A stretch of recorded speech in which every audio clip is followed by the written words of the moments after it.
Welcome back. Last week we talked about the lineage, and we also talked about some offerings, the 3 different mandala offerings, and I wanted to clarify one point that I wasn't sure of at the time, which was the 9-heap mandala. And I talked to Eric, the translator, and he said that he was only able to find 2 different references to a 9-heap mandala. One of them had to do with the directions, and so it's like a wheel. We speculated that it might be the Dharma wheel and 8 directions. It's kind of like that, except that the Dharma wheel of 8 is not specifically the directions, but that was one of the things. The cardinal and intermediate directions was one of them, along with the center. The other one was like a 5-heap mandala with male and female heaps, and so that doesn't exactly work out to 9, but so those would be in the cardinal directions, or the male and female with 5 heaps would be 10. So it doesn't exactly fit the 9-heap mandala. But at any rate, he thought the first one probably was the most likely intention. So you'd have 8 around the outside plus 1 in the center. So if you're doing it on a plate, that gives you a model to look at. So now, excuse me, we are on the bottom of page 13, taking the cause and effects of samsara onto the path. So again, I will read to give you the transmission as a part of this. All the various experiences of the happiness and suffering of the world, of the vessel of the universe, and the other inhabitants of samsara are all the effects of the accumulation of various actions by each individual. The cause of non-virtue is the source that leads to the effect of suffering. So that's basically karma, the being referenced there. This truth accrues throughout the 3 realms and the 6 classes of beings. So the 3 realms, of course, are the desire realm, form realm, and formless realm. The 6 classes of beings being an elaboration of the desire realm, with the hell beings, hungry ghosts, and so forth. The individual experiences of suffering are like a water wheel that turns round and round, sometimes high, then back low again.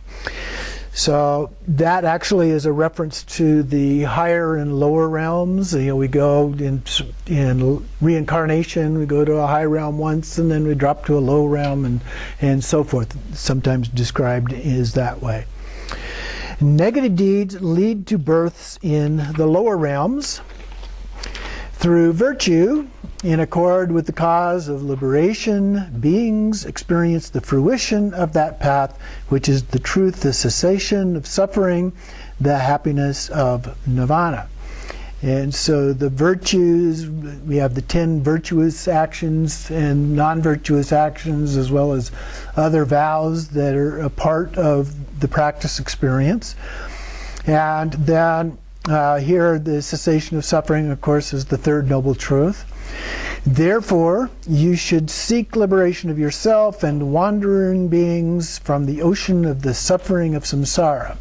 For that purpose, you should exclusively train in and accomplish the virtuous actions that will specifically be causes for liberation.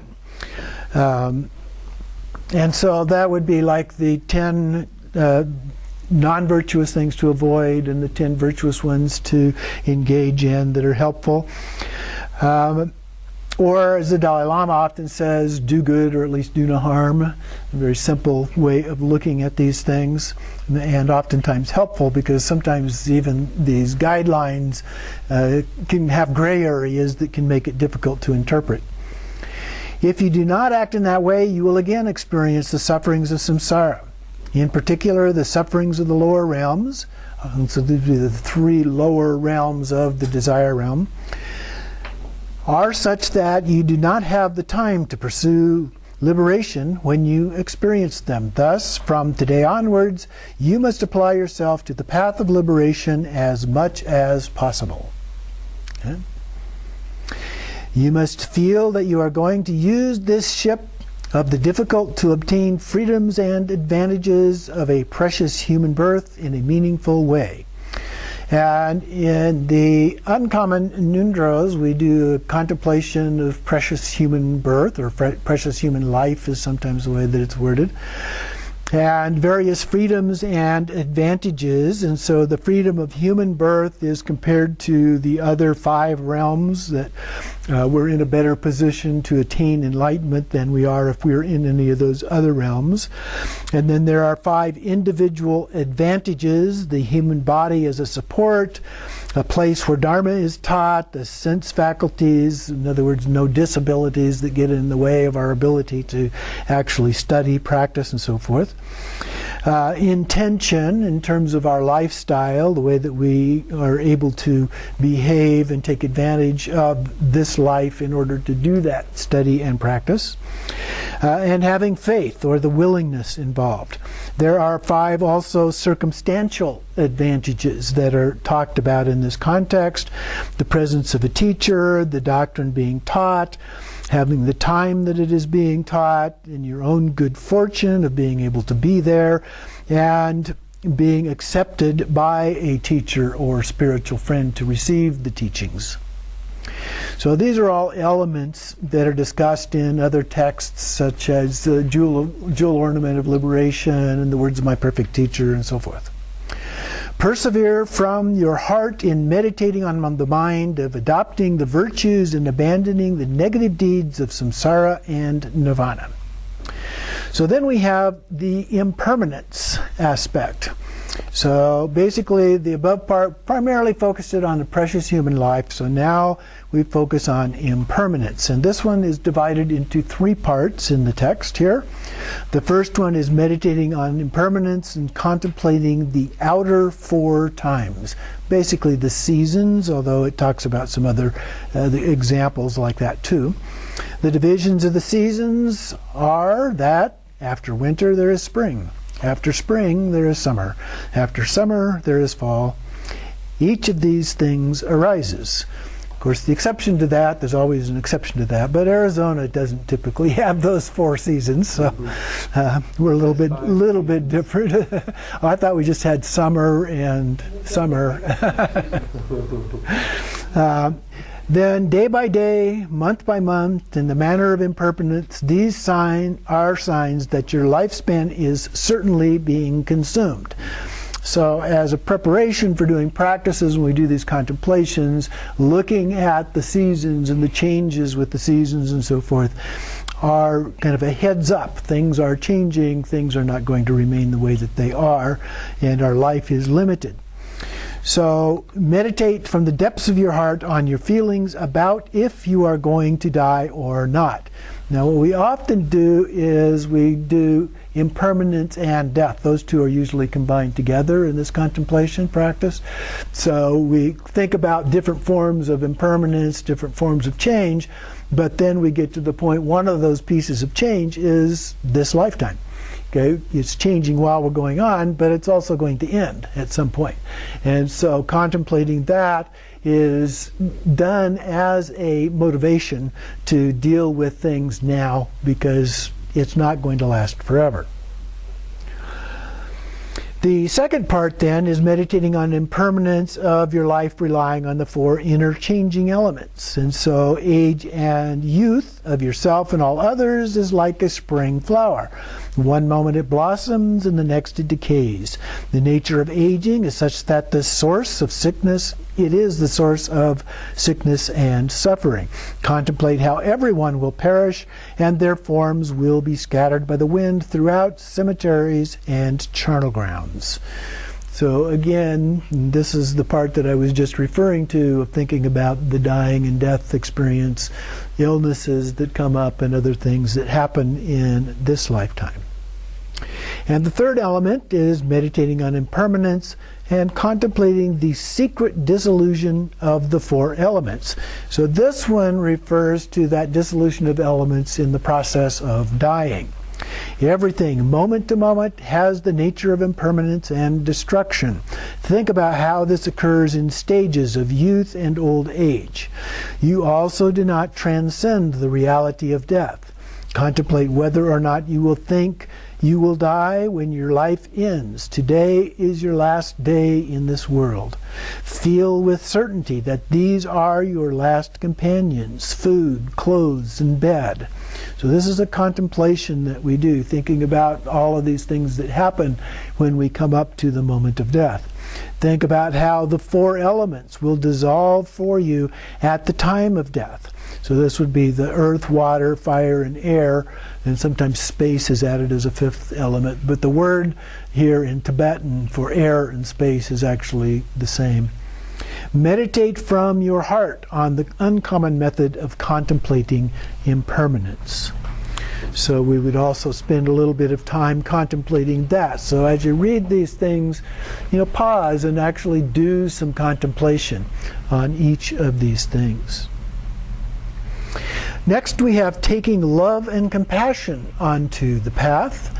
So this is a little bit of a shift in focus compared to the more traditional common Khandro, where we have the four thoughts that turn the mind, and here we have two of those, but then now we jump into love and compassion, which are typically taught in the four immeasurables.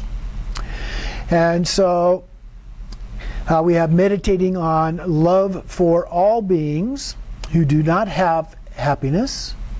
So this is our innate happiness of deep inner peace, if you will. All these sentient beings of the three realms, of the six classes of beings, are always are experiencing the torments of suffering and do not have lasting happiness. So we're differentiating from ordinary pleasures to this sense of transcendent happiness, or a happiness beyond just everyday sensory kinds of happiness we might experience. This is so sad. There is not one of them that has not been one of my parents in a previous birth. When this tormenting of my parents ends, they will be freed from samsara. Meditate on this from your heart. So the fact that they do not have this perfect happiness, if you will, or this transcendent happiness, this long-term happiness, and so forth, is a cause for sadness. That they haven't. Through our studies and practice, we've at least begun to recognize that, but we may not be at a full realization of that yet. But in the process of doing that, as we look around and see what's going on with other people, then we too can begin to feel some compassion for all of those people. So love and compassion as a part of that. The second part of this one, compassion, praying for beings to be freed from the torments of suffering. Some who are in the lower realms experience the torments of heat, cold, hunger, and thirst. Humans experience the four rivers of birth, old age, sickness, and death. Demigods experience the torment of fighting and warfare. It's described that they're always fighting with the God realm up above them, because there's a wish-fulfilling tree, the roots of which are in their realm, but the top part with all the fruits are in the God realm, so they don't get it. So they're always fighting back and forth. Anyway, the gods experience the torment of knowing beforehand the suffering of falling to the lower birth. So one of the traditions is that they have very, very long lives and they live in bliss and so forth, but when they die, they fall directly down into the hell realms. And so that's what's being referred to here. Having compassion towards all these kinds of sentient beings of the six realms to free them from sufferings of the confused experience of samsara. Feel that you will use your body, wealth, and virtues from now until liberation so that they may reach the ground of great bliss. Meditate on this for a long time. So we're reflecting upon our own compassion, love, and so forth for all these sentient beings, and hoping as a bodhisattva to help them also attain enlightenment as a part of that. So that's the basic meditation here. So then meditation on bodhicitta, the mind of enlightenment. The usual translation anyway. Aspiring to attain the enlightened Buddhahood enlightenment of Buddhahood, contemplate. All sentient beings wandering in cyclic existence from a time without beginning or end continuously experience cycles of various sufferings. I alone will lead all sentient beings without a single exception from samsara. May I establish them in the state of enlightened Buddhahood.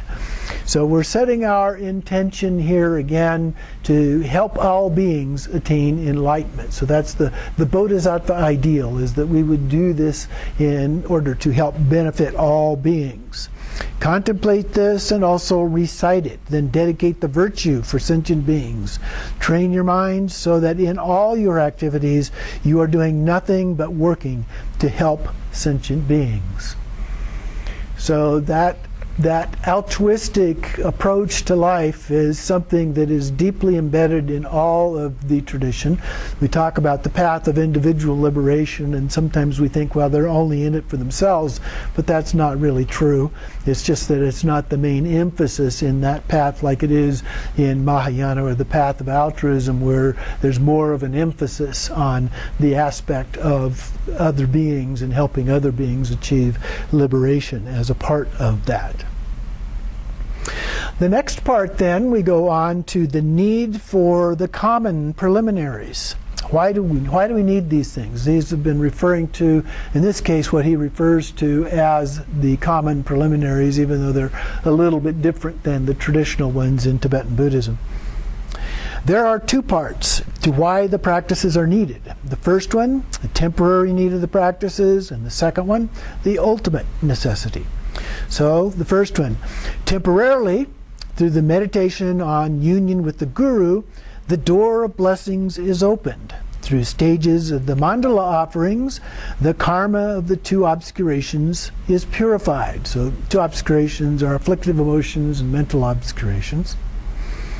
Through contemplating cause and effect, basically karma, you will understand the hidden flaws of virtue and the negative deeds, and by meditating on impermanence and giving rise to the renunciation and weariness with samsara, you will turn back from worldly activities. By meditating on love, compassion, and bodhicitta, your practice will become that of the great vehicle, Mahayana.